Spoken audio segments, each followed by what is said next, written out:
दुसरा इतिहास अध्याय 36।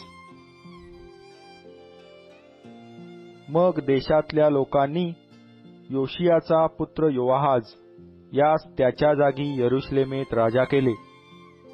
योआहाज राज्य करू लागला तेव्हा तो 23 वर्षाचा होता। त्याने यरुशलेमेत 3 महिने राज्य केले। मिसरच्या राजाने यरुशलेमेत येऊन त्यास पदच्युत केले व देशावर त्याने 100 किक्कार रुपे व 1 किक्कार सोने एवढी खंडणी बसविली। मिसरच्या राजाने त्याचा भाऊ एल्याकीम यास यहुदा व यरुशलेम यावर राजा केले व त्याचे नाव बदलून यहोयाकीम असे ठेविले। त्याचा भाऊ योआहाज यास नखो मिसर देशी घेऊन गेला। यहोयाकीम राज्य करू लागला तेव्हा तो 25 वर्षाचा होता व त्याने यरुशलेमेत 11 वर्षे राज्य केले। त्याने आपला देव परमेश्वर याच्या दृष्टीने जे वाईट ते केले। त्याचवर बाबेलचा राजा नबुखदनेस्सर याने स्वारी केली व त्याला बाबेलास घेऊन जाण्यासाठी त्याने त्याच्या पायात बेड्या ठोकिल्या। नबुखदनेस्सराने परमेश्वराच्या मंदिरातली पात्रे बाबेलास नेऊन तेथील आपल्या मंदिरात ठेविली। यहोयाकीमाची बाकीची कृत्ये, त्याने केलेली अमंगळ कृत्ये, त्याच्या ठायी आढळून आलेले दुष्कर्म ही सर्व इस्रायल व यहुदा यांच्या राजांच्या बखरीत लिहिली आहेत। त्याच्या जागी त्याचा पुत्र यहोयाखीन हा राजा झाला। यहोयाखीन 8 वर्षाचा असता राज्य करू लागला। त्याने यरुशलेमेत 3 महिने व 10 दिवस राज्य केले। परमेश्वराच्या दृष्टीने जे वाईट ते त्याने केले। वर्षारंभी नबुखदनेस्सराने सैन्य पाठवून तो व त्याच्याबरोबर परमेश्वराच्या मंदिरातली मोलवान पात्रे ही बाबेलास आणली आणि त्याचा भाऊ सिदकिया यास यहुदा व यरुशलेम यावर राजा केले। सिदकिया राज्य करू लागला तेव्हा तो 21 वर्षाचा होता। त्याने यरुशलेमेत 11 वर्षे राज्य केले। त्याने आपला देव परमेश्वर याच्या दृष्टीने जे वाईट ते केले। यिर्मया संदेष्टा परमेश्वराकडून त्यास आदेश देत असताही तो त्याचसमोर नम्र झाला नाही। नबुखदनेस्सर राजाने त्यास देवाची शपथ वहावयास लाविले होते। त्याच्या विरुद्धही त्याने बंडावा केला। त्याने आपली मान ताठ केली आणि इस्रायलाचा देव परमेश्वर याजकडे तो वळला नाही। त्याने आपले मन कठीण केले।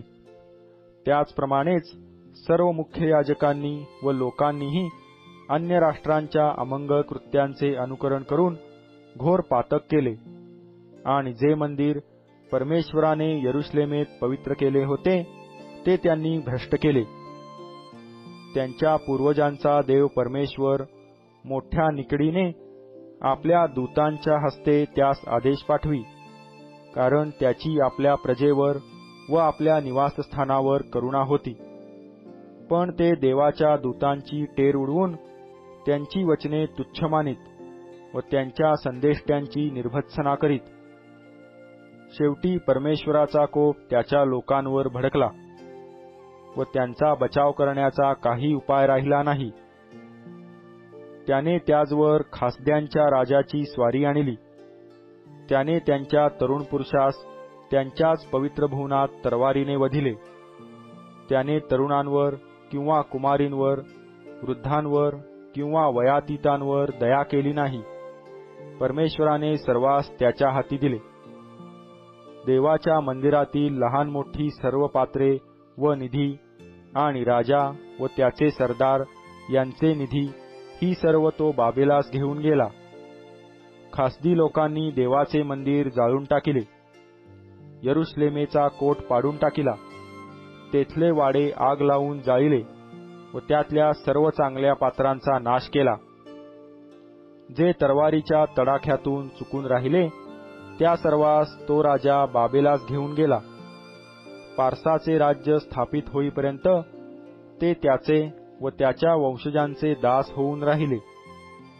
परमेश्वराने यिर्मयाच्या मुखाने प्रगट केलेले वचन पुरे होऊन देशास शांततेचा काळ प्राप्त व्हावा म्हणून हे सर्व घडले. देश ओस पडला होता तोवर, म्हणजे 70 वर्षे पुरी होत तोपर्यंत त्यात शांतता नांदत होती. यिर्मयाच्या मुखाने प्राप्त झालेले परमेश्वराचे वचन सिद्धीस जावे म्हणून पारसाचा राजा कोरेश याच्या मनास त्याच्या कारकिर्दीच्या पहिल्या वर्षी परमेश्वराने स्फूर्ती दिली. तेव्हा त्याने आपल्या सर्व राज्यात ताकीद दिली व लेखी फरमान पाठविले की, पारसाचा राजा कोरेश असे म्हणतो, स्वर्गीचा देव परमेश्वर याने पृथ्वीवरील सर्व राज्ये मला दिली आहेत व मला आज्ञा केली आहे की यहुदातील यरुशलेमेत माझ्या प्रित्यर्थ एक मंदिर बांध. तर तुम्हापैकी त्याच्या सर्व लोकातील जो कोणी असेल त्याच्याबरोबर त्याचा देव परमेश्वर असो, त्याने तेथे जावे